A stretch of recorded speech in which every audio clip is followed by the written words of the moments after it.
ఈ రోజు నవంబర్ 28 అనగా నా బర్త్డే.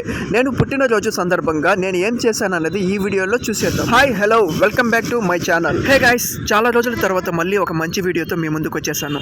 వీలైనంత వరకు వీడియోని లాస్ట్ వరకు చూడండి. నా బర్త్డేకి 5 days ముందు నుంచే నేనైతే కొంతమందికి ఫుడ్ పెట్టాలని డిసైడ్ అయ్యా. నేను పెట్టాలనుకున్న ఫుడ్ ఒకటి, కానీ పెడుతున్న ఫుడ్ ఒకటి. యాక్చువల్లీ నేను అనుకున్నది వచ్చి వెజిటేబుల్ రైస్ అండ్ అలాగే కొన్ని కర్రీస్ చేసి తీసుకెళ్ళాలి అనుకున్నాను. కానీ ఆ టైంకి చేసే వాళ్ళు హ్యాండ్ ఇవ్వడంతో ఇంకా ఆపడం ఇష్టం లేక ఏదో ఒకలా చేయాలనేసి నాకు వచ్చిన పులిహోర రైస్ని నేనే ఓన్గా ప్రిపేర్ చేసి ఇలా పార్సల్ చేసి ఇవ్వడం జరిగింది. పులిహోర పార్సల్తో పాటుగా ఒక అరటిపండు, ఒక వాటర్ బాటిల్ ఇవ్వడం జరిగింది. మొత్తానికైతే ఫుడ్ అయితే పెట్టగలిగాను, కానీ నేను అనుకున్న ఫుడ్ చేసి పెట్టలేకపోయానే అని సాటిస్ఫాక్షన్ లేకుండా పోయింది. నా దృష్టిలో నేను వారికి పెట్టిన ఫుడ్ విలువ తక్కువే అయినా ఫుడ్ యొక్క విలువ వాళ్ళ మాటల్లో నేను తెలుసుకున్నా. ఈ వీడియో చూస్తున్న వాళ్ళని నేను కోరేది ఒక్కటే, ప్రతిరోజు ఎంతో మంది బర్త్డేలు జరుగుతూ ఉంటాయి. మీకే కనుక ఆకలి విలువ తెలిస్తే ఒక్క పూట 10 మందికి అన్నం పెట్టండి. అదే అందరికీ మంచిది. Thank you, bye.